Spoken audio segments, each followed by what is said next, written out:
Good evening. We want to welcome you to the Wednesday edition of the Hog Talk podcast, powered by the law offices of Robertson, Beasley, Shipley, and Robertson PLLC, with offices in Springdale, Fort Smith, and Ozark. They're the oldest full-service law firm in the River Valley, and we will now go to the Camelot Exteriors hotline and introduce from the Ruskin and Zach show, good friend of the show, Zach Arns. Zach, very last minute. Very last minute. So I'm always here for you. You know that. I hope you're enjoying the football, by the way.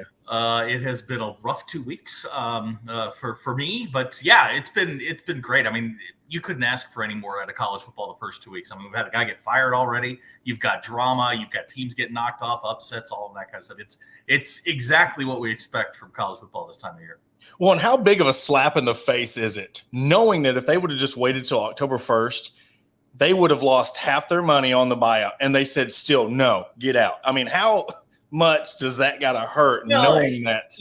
First of all, Trev Alberts is in a no-win situation. They wanted to get rid of him at the end of last year.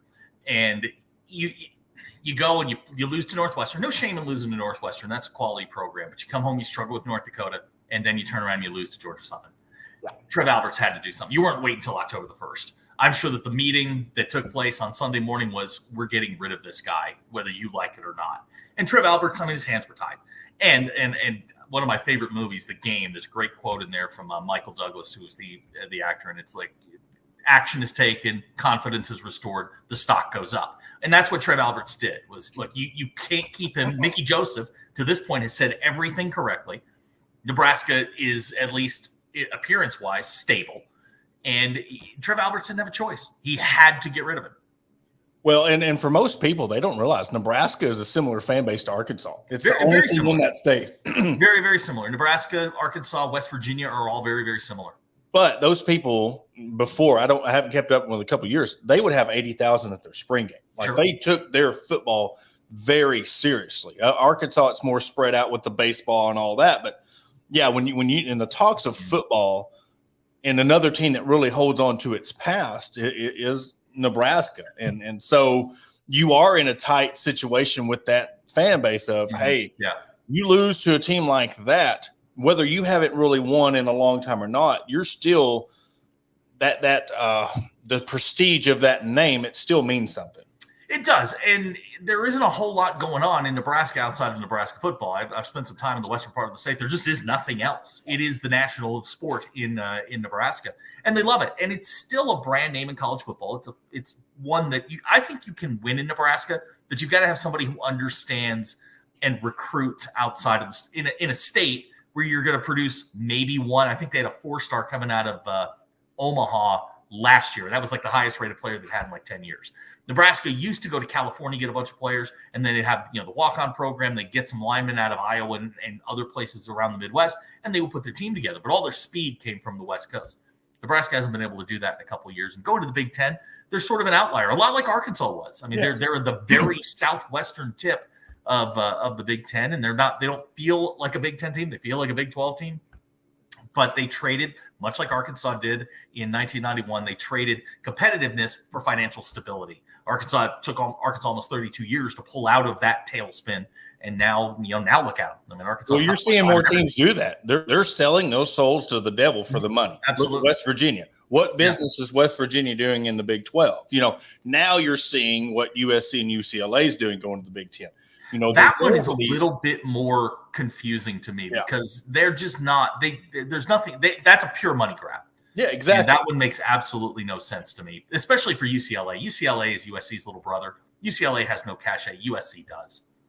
It's almost like an OU Texas deal. It was a package deal. So you look at, and I think it's a lot of tit for tat. We've seen what the SEC's done and their power and their hold on the college football landscape. So it's almost like back when the COVID stuff, Big Ten's like, we're not going to play any games. And then it was like, well, you can play games, but you can't play in a conference championship. Yeah. Then you see what happened to Ohio State and 6 wins and getting into the college football playoff. They were trying to be that trendsetter. They were trying to be that, as when people in the media mess up, they want to be first and not right. Right. They tried to jump ahead of that. So now they're trying to jump ahead, and they're trying to form this super conference before the SEC does. But Greg Sankey, again, he's playing checkers or chess while everybody else is playing checkers, because he's already got something. Everybody can sit here and say, what's going to happen with these super conferences? I guarantee you, they have that power of, if you go to any school anywhere and say, hey, join us, they're coming. There's no – I don't think anybody that would tell the SEC no right now. There are teams that might, depending on circumstances. But, I mean, even the news that comes down today where the SEC tells Georgia and I'm drawing a blank. It was Georgia and Tennessee not to go out and play Oklahoma. And to me, it's Sankey saying that we're not going forward with the playoff expansion without Oklahoma and Texas. Yep. And that to me feels like you're going to see Oklahoma and Texas in the league in the next 12 to 18 months. They should get into the league, and they need to. I mean, you're just kind of putting the inevitable off. And the Big 12 expands next year, brings 4 teams in to get to 12, and I'm sure jettisoning OU and Texas is part of the plan. I don't like where this is going necessarily into 2 super conferences, and we're talking you're destroying. Look, college football is nothing but parochial rivalries, regional rivalries. And I mean, you're a fan of Clemson, South Carolina. That is a rivalry that if you go to 9 league games and you're now crossing back and forth, you could lose that rivalry, something that you grew up with your entire life. Exactly. Being the way I grew up, USC was a team that I saw on my schedule every single season, and that could go away. And you're tearing apart. You're trying to create new rivalries in 2022, and you're discarding the rivalries that have been together for 100 years. Well, and you look at that. Yeah, they're expanding their playoff to 12, but that's just like and when you form all these super conferences, it's just going to be like you had it at 4. You're wanting to create a true champion, but if you've got 7, 8 to 10 true competitive championship style teams in one conference, 7 or 8 in the other, how are you going to define what a true champion is when it's going to make things a lot worse when it comes down to it is this team that runs through their conference, and then now you got to go play 4 games instead of 2, which I've said all along. I think the month off between the conference championship and the bowl games, it really hurts teams. The only one that really benefits is Alabama, because there's nobody beating Saban with 30 days and his 50 million assistants and analysts he's got in his room. But I just think when you go to 12 and then you're going to have eventually these power conferences, I just don't think the whole argument of we want a true champion, we're going to expand, that eliminates everything when you group all these teams together. Well, I mean, if you take a team like Arkansas, for example, going to 12 benefits them. Yes. A team that's kind of in the that 3, 4, 5 slot in the SEC West, it's certainly going to help a team like Arkansas, because you've got this big water buffalo at the top of the SEC West, Alabama, who's going to be there. You might beat them in 1 year, but you're not going to beat them 6 out of 10 years. They're going to be there for a while. Same thing on the other side with Georgia now. Georgia is unbelievably good. So, I mean, if you kept the old system into, going forward, Georgia and Alabama are going to be there every year. Then it's going to be Ohio State. You're playing for that 1/4 team that goes in there, gets their butts kicked in the semifinals, and goes home. This gives you an opportunity over a couple of weeks to maybe pull an upset.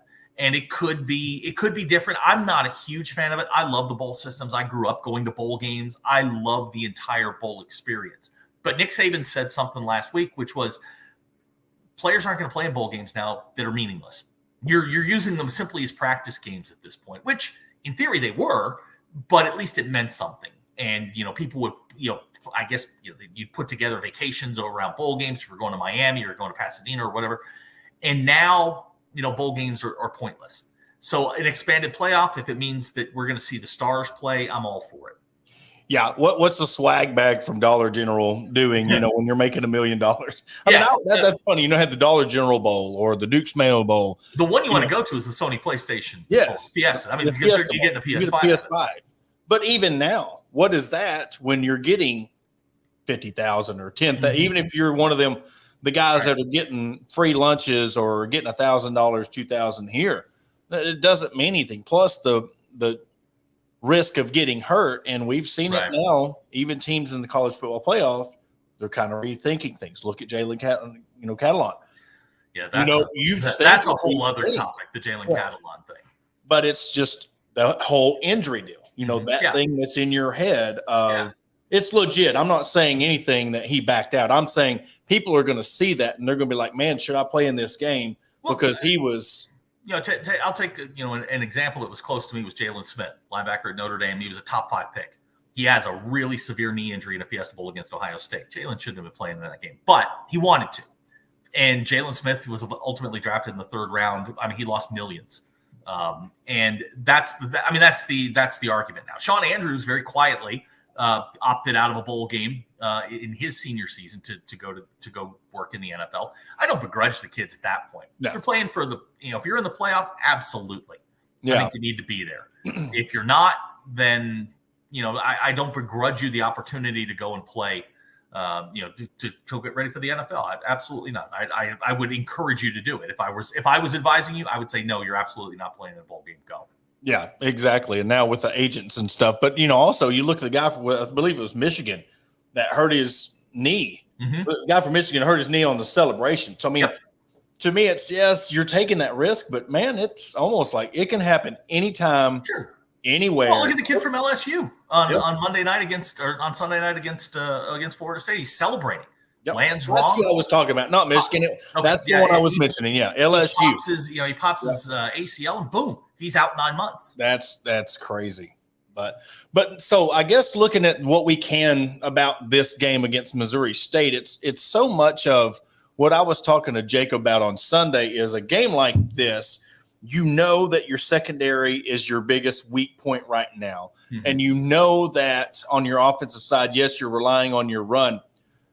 Does a game like this, do you really stick with what's working and really try to really what I was telling him was you want to get the game out of control, get your run game, and then work on the things that you need to work on to get ready for Texas A&M.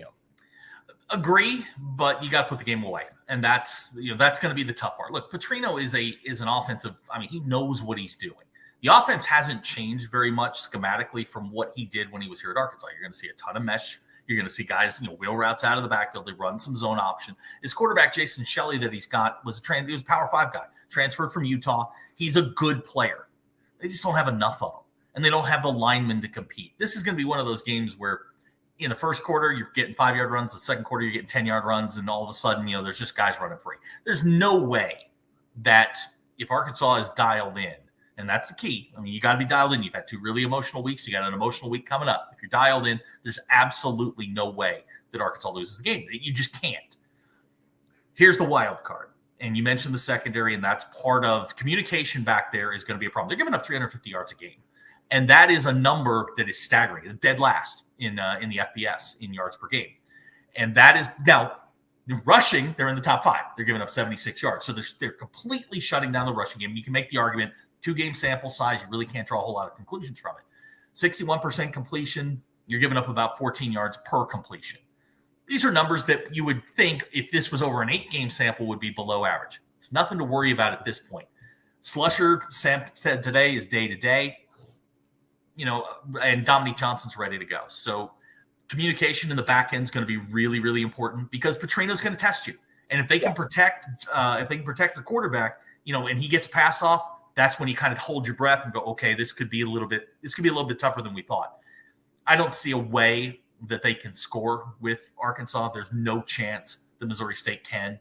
And Arkansas will eventually wear them down and pull away late. I think they win by 40. I don't think it's going to be particularly close. 51-17, something like that is what I'm thinking.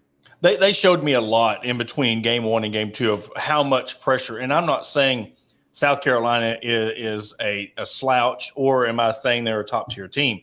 But just the ability for them to even get at the quarterback caused some discomfort. Right.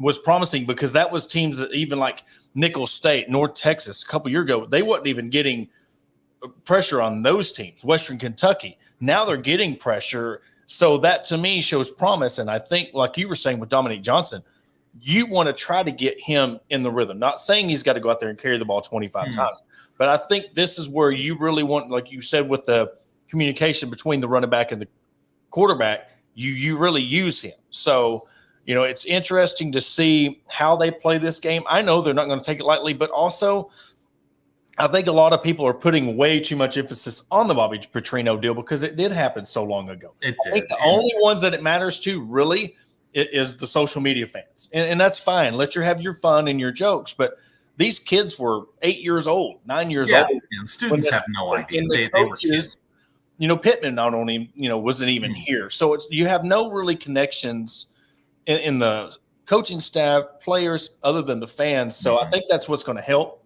It's been out of there. They probably don't even remember anything about it other than what they see on social media. As soon as they kick it off, everybody, it's a football game, and everybody will forget. And it just becomes another Saturday at Razorback Stadium. The thing that I know a lot of people that worked with Bobby when he was here, and some of them still have, I don't want to say hostilities, but they do. There's some animosity there. Bobby was very, very difficult to deal with when he was here. And he's from everything that I've read, and look, it's hard to make,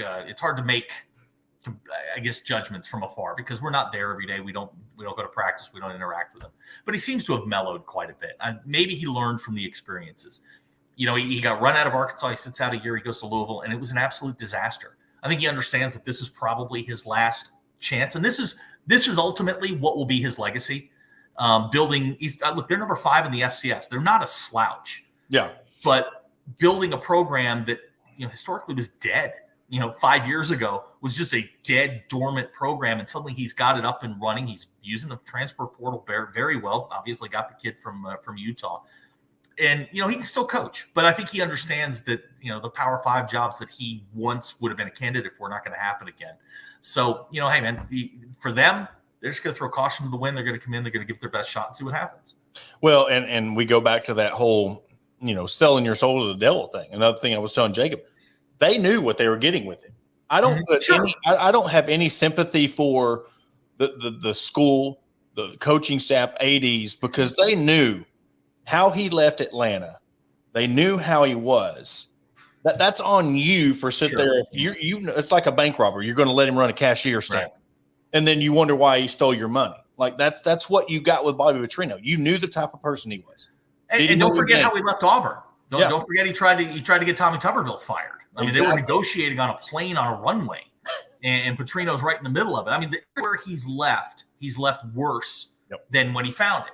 And, you know, it seems like now he's on kind of an upward trajectory with Missouri State. And, man, you can make a good living, be a good coach, have some fun. You know, he's got a lot of his family around. His kids are around. His grandkids are around.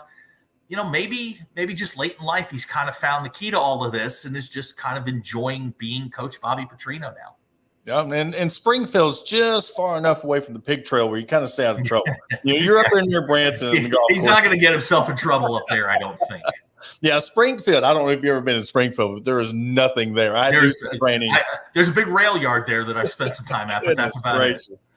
But yeah, but also another factor into this game, but also looking ahead, but you look at the way Texas A&M played and how they got beat as well. I guess when we sense the trap, what kind of trap could you see Arkansas getting into, knowing that you've got Missouri State? You see how Texas A&M played. Now you're going to that game. I think that they're just going to run all over them. But when you're trying to build this momentum and really establish yourself as a program, but yet you see that, how hard and how difficult is that, knowing you got Alabama possibly and you're looking at that undefeated versus undefeated, but you still got to play Texas A&M in Jerry World? It's obviously going to be difficult. If you look at the history of the series, they're close games, generally speaking. Here's what I had a coach tell me this one time. You can't make judgments after 120 minutes, which is what we've played. Played 120 minutes of football. You can't make snap judgments. Teams are going to evolve. Look, Arkansas was better at the end of last year than they were at the beginning of last year. Teams will evolve. They sort of find their stride. They find their groove, and they go. A&M had a rough week against an Appalachian State team I think is very good. I think Appalachian State's wildly underrated. They had North Carolina on their own turf, gave North Carolina everything they wanted. They rolled into College Station feeling really confident. A&M might have been kind of, in between, kind of like Arkansas might be this week. And then, you get beat. You do that against a good team, you're going to get beat. I think A&M's got enough athletes. They've got a quarterback problem. They got to find a guy that can play quarterback. But I think defensively, they're good. I mean, they give up 17 points. You give up 17 points in modern football, you expect to win. You expect to win by probably 20. I think they're good enough to give Arkansas a game. If Arkansas plays their A game, and I've said this 100 times on our show, there's only 2 teams on their schedule where I look, or maybe 1 team, where I look at the talent and go, that one's going to be tough. The other 11 games, you're looking at either similar, slightly less than, or slightly more than talent-wise. The only one you look at and go, okay, that one's going to be tough is Bama. Yeah. And they look vulnerable. Like, I'm not saying that, I said on Sunday's show, I'm not saying that Arkansas will win. I said if you contain Bryce Young, you can beat Bama. And they have started playing them. He don't have the Waddle anymore, the Jameson, No, but they've got a Louisville transfer who'll be back next week. He's not going to play this week. He'll be back next week. He is Jalen Waddle-esque. They've got 5 stars. Yeah. The problem is, and you said it, it's Bryce Young. How do you contain Bryce Young? You can't do it. Everybody pointed, when we jumped on our show Monday, it was, Alabama's beatable. Texas played their Super Bowl. Yeah. And I'll go back. Look at opening night. Notre Dame plays Ohio State to nearly a draw. I mean, Notre Dame had them on the ropes. And Notre Dame played their Super Bowl that night. Same thing with Texas playing Alabama. Alabama wasn't vulnerable. Bryce Young was pretty dang good. Yeah. And they played great defense against an offense that was humming. I mean, Sark's as good as they come as far as dialing it up. But Bryce Young's Bryce Young, man, and he finds ways, and it's going to be hard. The only thing where I'll kind of disagree on the whole Texas thing is if they would have played like that with Ewers the whole game, come up short, then I could sit there and say, man, they had their Super Bowl. But they lost him in the first quarter and still hung with them. Sure. Look, Hudson Card's not terrible. He's not terrible, but he's not. Please don't. I mean, that's a dude that can play. Yeah. And you've got, in my opinion, the best play caller in America calling plays for him. Sarkisian's amazing. Sarkisian also knows Nick Saban inside and out. That is true. He knows exactly how the defense thinks. He knows exactly how the offense thinks. And I'm telling you, all off season, they started game planning for Alabama in January. That was their Super Bowl. That's their game. Everything in the world at Alabama. Somehow, some way, Bryce Young slipped away and made a play. Yeah, and that's the thing. I mean, the kid hit him high and just bounced off of it. And of course, again, and I didn't see – now, I don't know how much of the game you want to watch, but they were talking about this play in the end zone. But, I mean, what happened there? Because I don't know, but they were saying that, like, they should have gotten away – they got away with a penalty or got away with a play not being called. I mean, what happened in that instance? Man, to be honest with you, I don't know. I mean, I don't think – the rules are so convoluted now about what is a personal foul, what's intentional. All of these rules now, you're relying on the guys on the field to tell you because they don't explain them particularly well to us. I'll use just an example from Monday night's game, the Seahawks game. A guy from Denver tackles a receiver. He gets up. He says something to him. That's a personal foul. I mean, come on.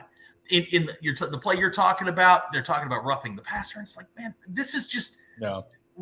I understand the intent of the rules not to get guys like Bryce Young who are vulnerable, and that's a judgment thing. Is if you've got your arm up and you're getting ready to throw the ball, and you get hit somewhere, and the referee's like, "Well, he was vulnerable. You got to throw the flag. We'll send it upstairs and let them sort it out." That I'm not comfortable with. Yeah, I don't like that idea that we'll throw the flag and send it upstairs and let them make. Sometimes you got to let the referees make the call. And I'll say during the Arkansas-Cincinnati game.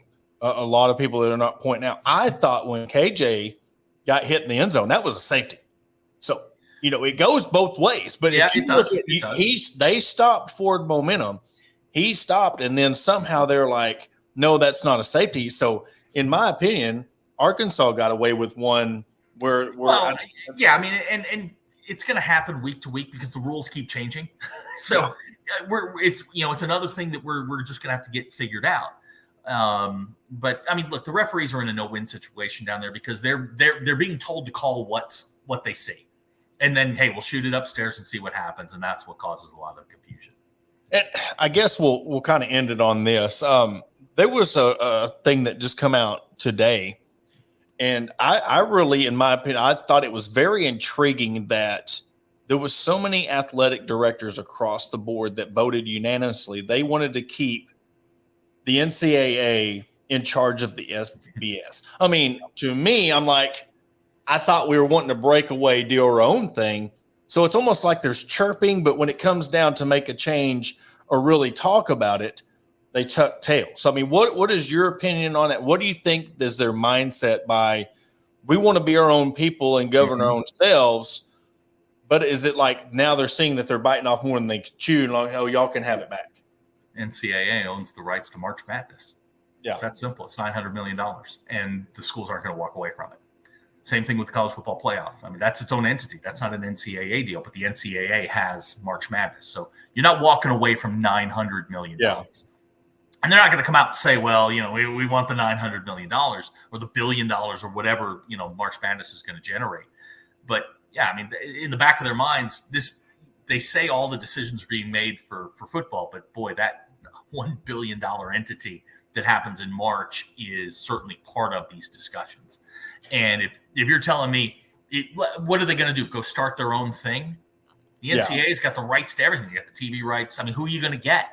And, you know, ESPN doesn't have another $1 billion to hand you. CBS exactly. does. Yeah. So, I mean, at some point, the money's going to run dry. And I'm going to be curious to see who does what. I know the Big Ten is going to renegotiate their TV deal 3 times before the SEC renegotiates it for the second time. And it's the same thing. It's all about money. And when I heard all the news, we want to keep the NCAA in business, what they're telling me is, well, we want March Madness. Yeah. And I thought, you know, something along the lines that had to do with money, but it was just very intriguing. Like I said, that they're like, we want to be our own. And I thought that you could separate football alone and still keep March Madness and keep all the other schools. Mm-hmm. But then again, I don't know how that would all. Well, I mean, the NCAA has the FCS championships, which make money. They've got, you know, all of the other sports are NCAA sanctioned tournaments. Yeah. And you're not going to lose those TV contracts. Again, you're sort of cutting off your nose to spite your face. We want everything in-house. We want to control everything, but we don't have the TV contracts, and we just can't go back to ESPN and say, hey, man, we need another $1 billion because ESPN doesn't have it. So do you ever see then that if they're going to keep things the way they are, do you ever see a commissioner or do you ever see anybody stepping up to the plate and be like, all right, we're going to keep this, but our condition is we want somebody overseeing this. We don't want this case by case. We've seen it in everything when it comes to the transfer portal stuff. And, you know, like you said, changing rules every week. I mean, do you see a commissioner coming in and becoming head of the NCAA? You never say never, but it would be very hard to envision it because I think Sankey likes – I mean, look, the conferences are doing what's best for them. They're not doing what's best for the individual sports that they govern. They don't care. Like if the SEC couldn't care less if the Pac-12 survives, which is a very, you know, narrow view, a very narrow-minded view because the Pac-12 is good for college football. People in the West Coast don't want to watch Georgia, Kentucky. Nobody cares, you know, if you're in Los Angeles. It would be very difficult for me to see Sankey taking a step back and saying, yeah, you're now my boss. That would be very, very difficult. So you've got to have those conferences, all of them. You've got to have all the conferences working together on equal footing. And I know the SEC doesn't want to do that. I know the Big Ten doesn't want to do that. They tried to get this, you know, the what do they call it? The commission or whatever it was, you know, the ACC, the Big Ten, and the Pac-12, the Big 12, they were all going to get together and freeze the SEC out. It was a good idea, but they couldn't agree. But good luck. That's the big thing right now is you got to have these guys get together in a room and say, okay, this is what's best for the sport. And I don't know that they can do it. But I don't think they can outsmart the SEC either. I think they're like, hey, we're going to sneak. We're going to try to do the swing gate. We're going to try to come behind them and, you know, and then realize what the only thing the Big Ten has right now, and it's something that I think over time we'll start to see, is they have the SEC landlocked. They've got 3/4 of the country, and people in Nebraska don't want to watch Florida. Yeah. People in New Jersey don't want to. The population bases of this country are now centered in the Big Ten, footprint. Whether it's New York, Chicago, Los Angeles, the big major metropolitan centers are in the Big Ten footprint, and the SEC is sort of landlocked. And it's going to be interesting. I'm curious to see when the TV wars start, how these things actually play out. But I'll kind of throw your team into it, Notre Dame. Mm-hmm. But who in the Northeast is watching college football unless it's the Army-Navy game or Notre Dame plays up there? Yeah. Yes, it's almost like a quality over quantity. If you're not Michigan or Ohio State, and I will throw the Big Ten into this because I'll even outside the ACC, Blacksburg and Clemson, but as a whole, go ahead and have the 3/4 of the United States because we know in the South, in the SEC, especially with OU and Texas coming in, go ahead and have all this. We're going to we have closer flights than y'all. Good luck. Yeah, you've got all this, but good luck paying for all these flights and travel. And we're just talking about football.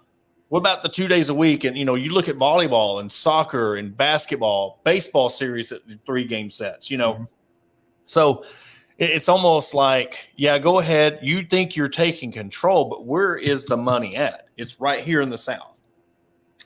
Well, the money is now with the Big Ten.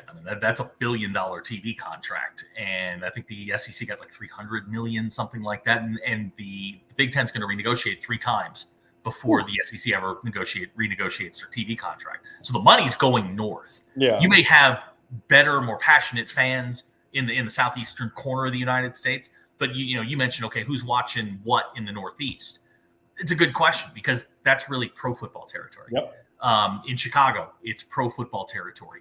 Los Angeles used to be USC territory. Now they kind of, they're kind of going back and forth with the Chargers. It's that Los Angeles is a basketball town, basketball, baseball town. But it's funny when you talk about Notre Dame and that. Notre Dame's largest alumni base is in Dallas, Texas, which is nuts when you think about it. Because that's Arkansas's. Yep, exactly. It's one of the largest alumni bases in the country is in Dallas, Texas. The second largest is in Atlanta. So it's just you never know where the pockets of fans are and who will watch what. What's going to become paramount is the matchups. You need more Notre Dame, Ohio States. If you're going to be in the Big Ten footprint, you need more of that, less of Purdue, Northwestern. Yeah, that's it. Because there was always that 2-week span there in November. I think late October, November, where it was like Alabama versus UAB or whatever in Arkansas versus. Those games are going to have to go away. Yeah, they will. Television, they're going to have to go away. Because nobody's going to pay the sponsorships and the corporate money to watch. And that's where, where it's kind of funny where we're kind of going to get a little bit of taste of, when Arkansas and Arkansas State play. Mm-hmm. But it's almost if they play, because at the rate, if the SEC 9 conference games, somebody's going to be out in 25, and it's not going to be Notre Dame. I can promise you that. Yeah, that's true. You're going to have to. You're going to have to start making cuts. Somewhere along the way. If Arkansas and Arkansas State get together in 25. But how many Arkansas State fans? I think y'all mentioned it today. How many Arkansas State fans are screaming for that matchup now? They were 3 years ago. They were 4 years ago. Piece of this right now. How many are screaming for it now? Very. They Blake Anderson was there. Absolutely. Come on. They need to move that game. Arkansas plays in Fayetteville, and they need to move UCA and State down there in War Memorial. I think that'd be a better matchup. Would be today. Yeah, UCA's struggling too. But Zach, we are up against the break, man. Again, you come through for me in the clutch. Hey, man, I'm here for another Wednesday show. But that is our Wednesday show. Of course, Sunday we'll be previewing the Texas A&M game coming up next week and going over, hopefully, a better improvement on the secondary side and go over things on the offensive side where we've seen, again, that massive running game, how Dominic Johnson does. So that will do it. Zach Arns, thank you again. I'm Porter Hayes, and we will see you Sunday.